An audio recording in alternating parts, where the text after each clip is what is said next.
The Isaiah Factor Uncensored starts right now.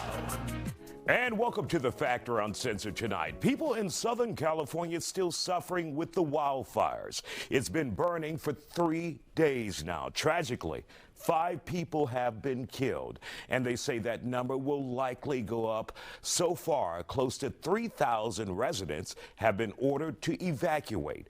Joining us here on The Factor Uncensored tonight to talk about it, Marty Lancton. He is the president of the Houston Professional Firefighters Association. Glad to have you here. Just a tragedy what we're seeing there, Marty. This tragedy in California is of epic proportions. I've spoken with the firefighters that are on the ground, ones that have been with LAFD for over 30 years, and they describe it as the worst incident that they have ever seen. And they've been through a lot of civil unrest over 30 years. They've been through earthquakes, and they said this devastation is something like they have never seen. Now, many people initially, the first day, no one really paid attention to it if they weren't there. But then when we started seeing the video, the second day and the third day, and it shows true devastation in that state. You know, I think as a society, we have to stop waiting for emergencies like this to happen to realize that there are risks and dangers around us. And what do we need to do to prepare for that? And what we're seeing right now is something that, again, the firefighters in LA and California, it's something that they haven't seen, and they fight quite a few wildfires in and around California every year. And just looking at the video is incredible. Now, the question is, Houston Fire Department, are you guys providing any assistance? What are you doing here? Well, the great part about being in the U.S. Fire Service is the brotherhood and sisterhood is so strong. We have 48 highly trained, qualified firefighters within the Houston Fire Department that are a part of a statewide task force called TIFMAS. And what they do is they get deployed not only around Texas, but around the nation. And right now, they've asked for resources, so they're getting that stuff together. So I would anticipate that if the fire continues to go in the direction it's going, there's a good possibility that the Houston Fire Department Wildland Division will be activated as they have been in the past. Okay, and the Los Angeles Fire Department budget cut by $17.6 million. Your thoughts on that? You cut fire department's budget, you risk lives.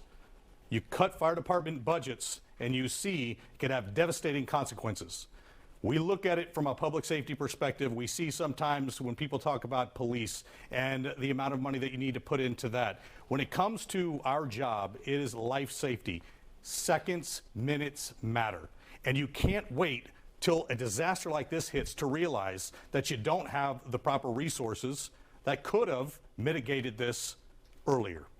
For those who say that the mayor was tasked with balancing the budget, and then they wanted to beef up the police department budget, that was in some instances political and public outroar. So what do you do in a situation like that? Well, what you do is you prioritize public safety. And what you've seen here in Houston with Mayor Whitmire is that every time he talks about public safety, he says fire, EMS, and police. You cannot take away and divorce the two. If you take away and divorce the two, you start putting funds into one, and then when you have a disaster, you don't have funds for the other. Public safety is the #1 priority in city government. I've born and raised in the city of Houston. You pay taxes, public safety is #1. There is no excuse. All right. And there have been concerns in California and Los Angeles about water supply concerns. Your thought on that? Well, talking to the firefighters on the ground, those hydrants didn't have any water coming out of them. Why? A multitude of reasons. Infrastructure, not looking at what it is that the risk that you have when you build homes in some of these areas. But it is unfortunate that anybody would have a water issue, especially when you're dealing with a wildfire of this proportion. All right, let's go to the next one on our big board here tonight when it comes to the fires in Los Angeles. Estimated $57 billion in damages, and that number will likely go up. Having emergencies are something that we don't expect. We plan for and we mitigate risk. And when you don't mitigate risk properly, or you don't fund the infrastructure, or you take cuts to public safety, that's the price tag that is associated with a devastation like this. Mm-hmm. And we've seen a lot of politics involved. Many people saying this political party, that political party is the cause of this.